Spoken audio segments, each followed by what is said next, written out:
बिस्मिल्लाहिर्रहमानिर्रहीम। अस्सलाम वालेकुम स्टूडेंट्स। Today lecture number 3। आज हमारा लेक्चर नंबर 3 होगा chapter number 2। Chapter number 2 biology 9th class. तो स्टूडेंट्स हमारा जो टॉपिक है आज का theory, law and principle. Theory, law and principle की अगर हम बात करें तो सबसे पहले जो हम पीछे से हम जो प्रीवियस टॉपिक से पढ़ते आ रहे हैं कि हमारे पास एक बायोलॉजिकल प्रॉब्लम को सॉल्व करने के स्टेप्स हैं। First step recognition of biological problem, second is observation, third is hypothesis and fourth जो है वो हमारे पास डिडक्शन एंड फिफ्थ की अगर हम बात करें तो एक्सपेरिमेंटेशन, और सिक्स्थ की अगर हम बात करें स्टूडेंट्स तो 6 नंबर पर हमारे पास आ जाता है समराइजेशन, एंड लास्ट वन हमारे पास जो है वो है कि रिपोर्टिंग ऑफ रिजल्ट्स को रिपोर्ट करने के बाद फिर हम क्या करते हैं, हम नेक्स्ट आगे जाते हैं कि हम उस रिपोर्टिंग ऑफ रिजल्ट्स, उस रिजल्ट को कन्वर्ट करते हैं हम कि जो हमारा हाइपोथेसिस है अगर वो टेस्ट होने के बाद करेक्ट हो गया, बिल्कुल ठीक हो गया, तो वो करेक्ट हो गया, वो आगे उसको हम कैरी कर सकते हैं। अगर वो फॉल्स है, गलत है, इनकरेक्ट है, तो वो क्या हो जाएगा, रिजेक्ट हो जाएगा। हमने लास्ट टाइम भी पढ़ा था कि अगर हमारा हाइपोथेसिस परफेक्ट है, बिल्कुल ठीक है, तो उसको एक्सेप्ट कर लिया जाएगा, वो हाइपोथेसिस आगे डिस्कशन होगी। नेक्स्ट हम बात करें अगर हाइपोथेसिस फॉल्स है, रॉन्ग है, इनकरेक्ट है, तो वो रिजेक्ट हो जाएगा, वो सारा प्रोसेस स्टार्ट से आना पड़ेगा फिर हमें। तो अगर हमारा हाइपोथेसिस एक्सेप्ट हो गया, करेक्ट होने के बाद उसको एक्सेप्ट कर लिया गया, एक्सेप्टेबल है, तो फिर क्या होगा, उस हाइपोथेसिस को कन्वर्ट कर दिया जाएगा थ्योरी के अंदर। तो what is the meaning of theory? The hypothesis that stand the test of time. ऐसा हाइपोथेसिस जो टेस्ट के टाइम स्टैंड मतलब करेक्ट रहा, बिल्कुल ठीक रहा, बिल्कुल उसकी करेक्शन रही, बिल्कुल दुरुस्त था वो hypothesis, after tested and never rejected, और वो गलत ना हुआ, वो फिर कन्वर्ट हो जाता है किस चीज में, थ्योरी के अंदर। तो स्टूडेंट सिंपल सी बात है कि हाइपोथेसिस जब एक्सेप्टेबल हो जाता है, उसको हासिल कर लिया जाता है, वो रिजेक्ट नहीं होता, गलत नहीं होता, तो वो हाइपोथेसिस कन्वर्ट हो जाता है किस चीज के अंदर, थ्योरीज के अंदर। उसके बाद वही थ्योरी आगे जाकर प्रेडिक्टिव थ्योरी में कन्वर्ट होती है। Keeps on suggesting new hypothesis and so testing goes on. मजीद उसके ऊपर टेस्टिंग करने के लिए जो हम थ्योरी इस्तेमाल करते हैं उसको कहते हैं प्रेडिक्टिव थ्योरी। उसके बाद है वो थ्योरी जो कंफर्म हो गई, हाइपोथेसिस ठीक हो गया, अब थ्योरी में कन्वर्ट हो गया। नेक्स्ट फिर हमारे पास क्या आता है, लॉ और प्रिंसिपल। लॉ या प्रिंसिपल, कानून, ठीक है। अगर हम बात करें, if a theory survive such as doubtable approach and continue to be support by experimental evidence. तो देखें, अगर एक थ्योरी जो है वो सर्वाइव कर रही है, उसमें डाउटेबल अप्रोच है, लेकिन उसको कंटिन्यू किया गया है, आगे बढ़ाया गया, किसकी वजह से, एक्सपेरिमेंटल एविडेंस का मतलब होता है सबूत, तजर्बाती सबूत के साथ अगर उस थ्योरी को अगले स्टेप में कन्वर्ट कर दिया गया है, तो वो फिर क्या कहलाता है, वो थ्योरी कन्वर्ट हो जाती है लॉ या प्रिंसिपल में। इसके स्टेप्स है हमारे पास स्टूडेंट्स, देखिए सिंपल सी बात है, बायोलॉजिकल मेथड। बायोलॉजिकल मेथड के बाद हमारे पास फर्स्ट स्टेप क्या होता है, ऑब्जर्वेशन। बायोलॉजिकल मेथड जब हम स्टार्ट करते हैं तो बायोलॉजिकल प्रॉब्लम स्टार्ट हम जब करते हैं, बायोलॉजिकल मेथड से स्टार्ट, मेथड में हम डिस्कस किस चीज को करते हैं, किसी भी प्रॉब्लम को। स्टूडेंट किसको डिस्कस करते हैं, बायोलॉजिकल प्रॉब्लम जो कि किसी मैन ने, किसी पर्सन ने बायोलॉजिस्ट से आस्क किया होता है, पूछा होता है, या फिर बायोलॉजिस्ट के हिमसेल्फ माइंड के अंदर आता है, उसके अपने दिमाग के अंदर होता है ये सवाल। जैसा कि मैंने लास्ट टाइम आपको फर्स्ट लेक्चर के अंदर एग्जांपल दी थी कोरोना वायरस की। कोरोना वायरस जो है वो एक डिजीज है, हमारे लिए बायोलॉजिकल प्रॉब्लम है। उस प्रॉब्लम को सॉल्व करने के लिए फर्स्ट स्टेप हम क्या लेंगे, बायोलॉजिकल प्रॉब्लम का फर्स्ट स्टेप होगा रिकॉग्निशन, पहचान करना। पहचान हम कैसे करेंगे, अपनी बुक्स पर देखिए पेज नंबर 27, साथ ही लिखा हुआ है बॉक्स के अंदर, फोकस करना है उसके ऊपर। हमने क्या करना है, फोकस करना है, योर सेंसेस, अपने सेंसेस के जरिए फोकस करना है, जांच पड़ताल करनी है। यूज योर ब्रेन, अपना दिमाग इस्तेमाल करना है। दिमाग इस्तेमाल करने के बाद just observe, do not to explain, just observe करना है, एक्सप्लेन नहीं करना। आपने बेटा ऑब्जर्वेशंस बनाने के लिए क्या करना है, अपने सेंसेस को यूज करने। कर क्या रहे, बायोलॉजिकल मेथड के जरिए किसी भी प्रॉब्लम को सॉल्व कर रहे हैं। क्या कर रहे हैं, प्रॉब्लम को सॉल्व कर रहे हैं। कोरोना वायरस एक प्रॉब्लम है, डिजीज है, लिविंग ऑर्गेनिजम्स की डिजीज है, ठीक है, वायरल डिजीज है, वायरस की वजह से होने वाली डिजीज है, टचिंग से स्प्रेड होती है, ठीक है, कफिंग से स्प्रेड होती है। तो इस तरह हम कह सकते हैं कि हम जब ऑब्जर्वेशन उसके ऊपर मुशाहिदा करेंगे तो फोकस करेंगे, पहले उसको देखेंगे, जांच पड़ताल करेंगे। जांच पड़ताल करने के बाद फिर सेकंड स्टेप हमारा क्या होगा, अपने दिमाग के अंदर सोचेंगे, ना कि उसको एक्सप्लेन करेंगे, सिर्फ उसके बारे में जांच पड़ताल करेंगे, एक्सप्लेन नहीं करेंगे। सेकंड स्टेप फिर हमारे पास आ जाता है ऑब्जर्वेशंस के बाद hypothesis. Hypothesis, think of an answer that might make a sense. अब आपने अपने सेंसेस के जरिए जो चीज सोची है, अपने सेंसेस को इस्तेमाल करते हुए जो चीज आपने सोची है वो क्या है, उसको हम हाइपोथेसिस का नाम। अब देखो, मैंने सोचा corona virus is a viral disease, ठीक है, स्प्रेड बाय टचिंग, कफिंग, ठीक है, तो ये इस तरह स्प्रेड होती है। इसकी सिम्टम्स क्या है कि गले के अंदर सोजिश हो जाना, हल्का हल्का टेम्परेचर रहना, ठीक है, खांसी होना, तो ये इसकी सिम्टम्स, अलामात हैं। अनप्लेजेंट फील करना, बॉडी पेन होना, तो ये सारे इसके अलामात हैं। तो देखिए, इस अलामात को मैंने सोचा, अपने माइंड के अंदर फोकस किया। जब मैंने अपने माइंड के अंदर फोकस किया, मैंने सोच लिया इनको अपने माइंड के अंदर, उसके बाद आफ्टर द ऑब्जर्वेशंस, हाइपोथेसिस के अंदर मैं क्या करूंगा, जो चीजें मैंने सोची हैं उनको मैं एक्सप्लेन करूंगा। क्या करूंगा, एक्सप्लेन। जब मैं एक्सप्लेन करूंगा, बयान करूंगा, मैं लिखूंगा corona virus is a viral disease.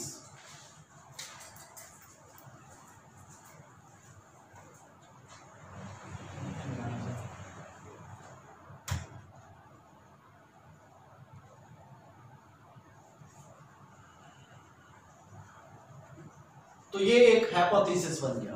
क्या बन गया, ये हाइपोथेसिस। नेक्स्ट हमारे पास है deduction. Do not make conclusion but use if then and plan experiment.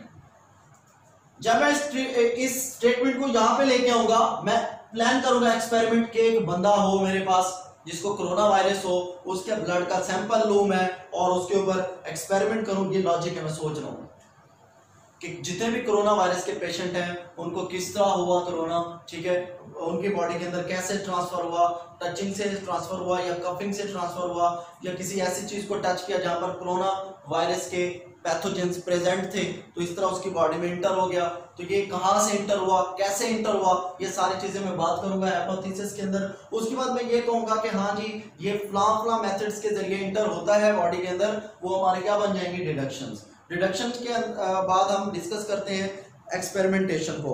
हम उसके ऊपर एक्सपेरिमेंट करेंगे, तजर्बा करेंगे, किसी भी एनिमल जो ऑर्गेनिज्म जो जानदार ह्यूमन है उसके ब्लड का सैंपल लेंगे, फिर हम उसकी समरी निकालेंगे, समरी के बाद फिर रिपोर्टिंग ऑफ रिजल्ट और फर्दर टेस्टिंग के बाद वो थ्योरी बन जाएगी, थ्योरी के बाद वो क्या बन जाएगा, लॉ। और लॉ फिर सेमिनार होता है, बड़े बड़े सेमिनार के अंदर लॉ को डिस्कस किया जाता है।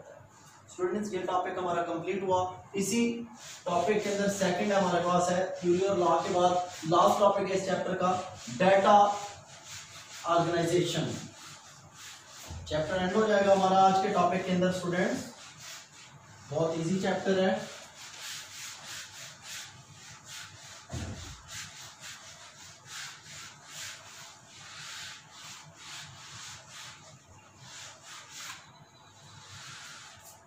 उसके बाद नेक्स्ट है हमारे पास data organisation and data analysis.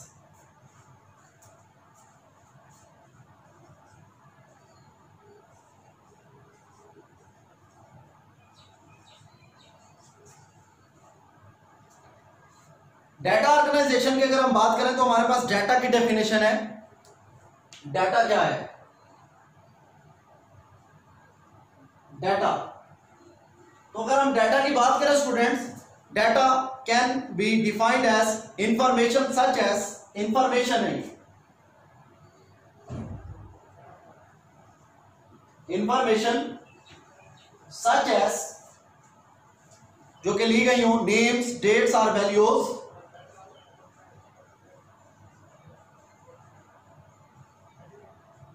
Dates और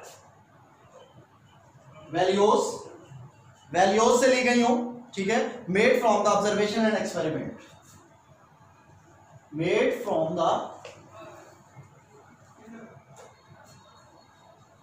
ऑब्जर्वेशंस एंड एक्सपेरिमेंट्स। तो स्टूडेंट्स ये डाटा की डेफिनेशन है, हमारे पास बुक में लिखी हुई है, पेज नंबर 27 पर एंड पर लिखी हुई है। उसके बाद हमारे पास आ जाता है इसकी डाटा की 2 टर्म्स है। Number 1 analysis, data organisation and data analysis. Number 1 is data organization, data को तरतीब देना, ऑर्गेनाइज करना। लिखा हुआ है यहां पर पेज नंबर 28 पर कि in order to formulate and then to test hypothesis scientist collect the organized data prior to conducting an experiment. It is very important for the scientist to describe data collection method. It ensure quality of experiment. Data is organized in different formats like graphs, tables, flow charts, maps and diagrams. यहां तक इसको करेंगे and तक data organisation को।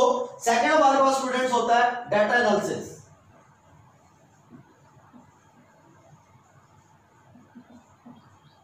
तो data analysis की अगर हम बात करें तो डाटा एनालिसिस के अंदर हम डाटा के एनालिसिस कैसे कर सकते हैं। Data analysis is necessary to prove और डिसप्रूव हाइपोथेसिस और experiment. By experiment it is done through the application of statical method. Statical method के अंदर हम 2 टर्म्स को यूज करते हैं। Number 1 is ratio and number 2 is proportion.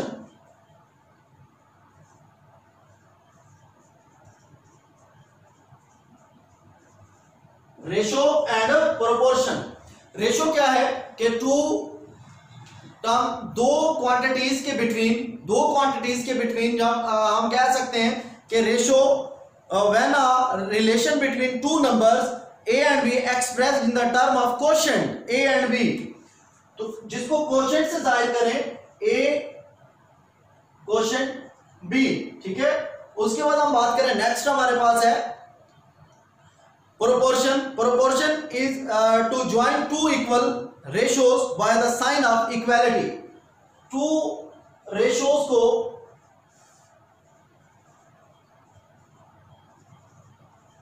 Equality से show करना क्या कहलाता है, प्रोपोर्शन। अगर हम प्रोपोर्शन की एग्जांपल की बात करें तो हम कह सकते हैं, हमारे पास एग्जांपल लिखी हुई है। एग्जाम्पल के अंदर हमारे पास है first ratio, a biologist can calculate birds will get malaria when allow infected mosquito to bite 100 healthy sparrows. In the previous experiment noted mosquito bite 20 and 14 out of them got malaria. 14 ratio 20 is equal to x ratio 100।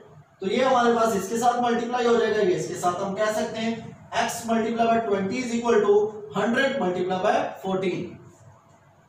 ठीक है students, 20 multiply इधर आके क्या हो जाएगा, divide.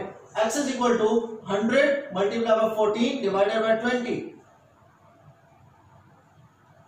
20 1s are 20 and 20 5s are 100। तो हम करेंगे x is equal to 5 multiply by 14 तो क्या आ जाएगा 70। आंसर हमारे पास क्या आ जाएगा 70। बुक में भी बनी हुई है, एग्जांपल आप देख लेंगे, ड्रा की हुई है बॉक्स के अंदर। उसके बाद नेक्स्ट हमारे पास है एंड में लास्ट पर हमारे पास है 2 डेफिनेशंस है, biological method and integral parts of the scientific processes. इसमें बायो इन्फॉर्मेटिक्स की डेफिनेशन है लास्ट एंड पर।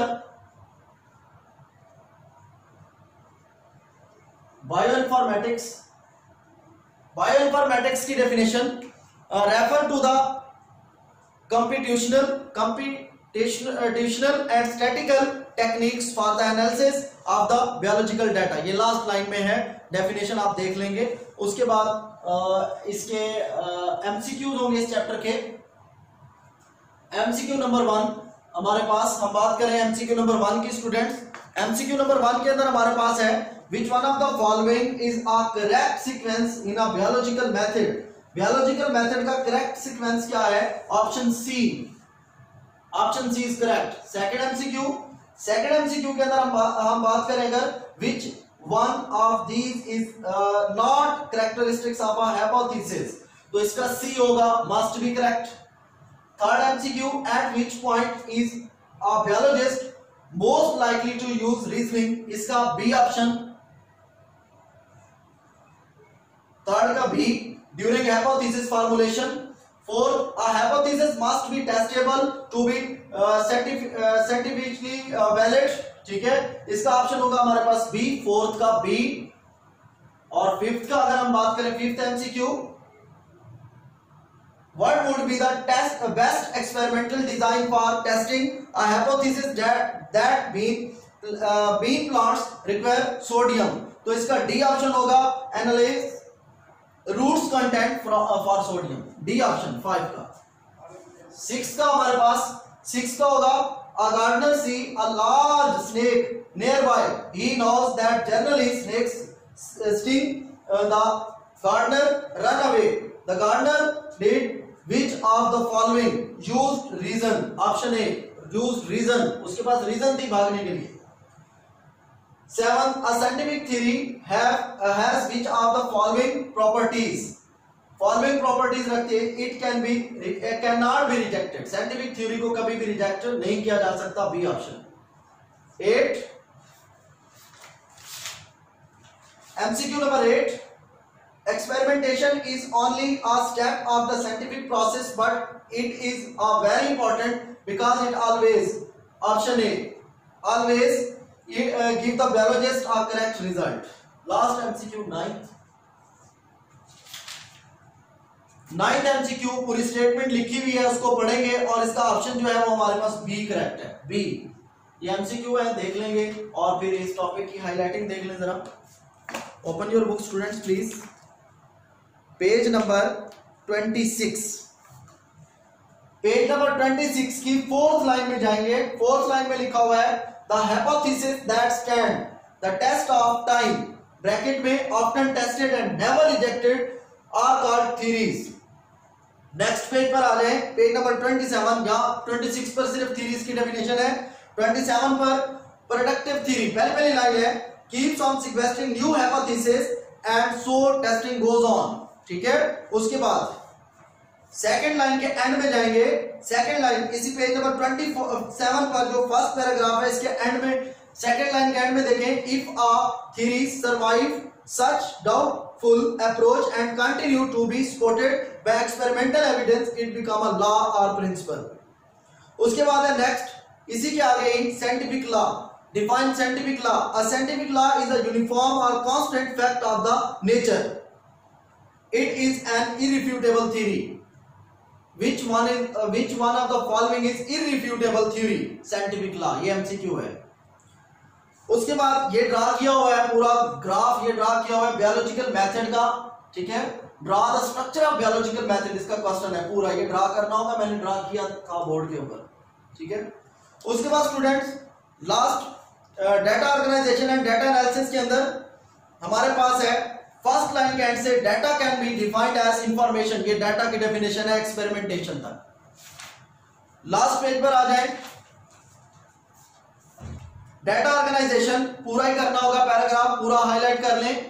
नेक्स्ट डाटा एनालिसिस के अंदर हमने करना होगा रेशो और प्रोपोर्शन की डेफिनेशन, सेकंड लाइन में है व्हेन, डाटा एनालिसिस की second line, when are relation between two numbers a and b is expressed in the term of quotient a over b, it is called ratio of one number to the other। ratio may be expressed by putting division or colon mark between the two number। For example, ratio between 50 malarial patient and 150 normal person is 1:3। उसके बाद नीचे वाले paragraph में है proportion, proportion means to join two equal ratios by sign of equality। For example, a/b is equal to the c/d is a proportion between the two ratios, ठीक है यहां तक। और नीचे फिर इसकी एग्जांपल है, ये ब्लू बॉक्स वाली एग्जांपल, इसको देख लेंगे, ये एग्जांपल जरूर करनी है। फिर लास्ट में आ जाए एंड पर पेज नंबर 28 पर जो पैराग्राफ है उसकी लास्ट लाइन में देखें bioinformatics, very important definition, bioinformatics refer to the computational and statistically techniques for the analysis of the data, biological data. That's it students, ये हमारा chapter complete हो गया। सारी चीजें हाईलाइट कर लेंगे जरूर, हाईलाइटिंग बहुत इंपॉर्टेंट होती है और इन्हीं हाईलाइटिंग से ही टेस्ट आएगा आपका। जो चीज आपको हाईलाइट कराई गई है, जो इस चैप्टर का टेस्ट जाएगा इन्हीं हाईलाइटिंग में से आएगा और यही क्वेश्चन होंगे। इनको अच्छे तरीके से तैयार कीजिएगा, वेरी इंपॉर्टेंट शॉर्ट क्वेश्चन मैंने आपको हाईलाइट कराए हैं। लॉन्ग इसमें दो हैं, एक रोनाल्ड रूस वाला लॉन्ग है इस चैप्टर के अंदर और दूसरा हमारे पास है data organization and data analysis. Data organization और डेटा एनालिसिस वाला लॉन्ग अगर टेस्ट में आता है तो आप उसमें क्या लिखेंगे, उसमें आप पहले लिखेंगे हमारे पास हेडिंग देंगे और डेटा की डेफिनेशन लिख देंगे, फिर डेटा ऑर्गेनाइजेशन की हेडिंग देकर उसका पैराग्राफ जो हाईलाइट कराया, फिर डेटा एनालिसिस के अंदर रेशियो और प्रोपोर्शन की डेफिनेशन और एग्जांपल्स, ये आपका लॉन्ग कंप्लीट हो जाएगा। एक लॉन्ग इस चैप्टर में ये हो गया। सेकंड लॉन्ग आपका इस चैप्टर का है रोनाल्ड रूस और थर्ड लॉन्ग जो है वो आपका है बायोलॉजिकल प्रॉब्लम को सॉल्व करने के मेथड्स, जैसे कि रिकॉग्निशन ऑफ बायोलॉजिकल प्रॉब्लम और उसके बाद है ऑब्जर्वेशन और हाइपोथेसिस, डिडक्शंस। तो ये सारे point step by step book में हाईलाइट किए हुए हैं। ये थर्ड लॉन्ग है, 3 लॉन्ग है टोटल इस चैप्टर के अंदर। स्टूडेंट्स ये हमारा चैप्टर कंप्लीट हो गया। थैंक यू स्टूडेंट्स, अल्लाह हाफिज, अस्सलाम वालेकुम।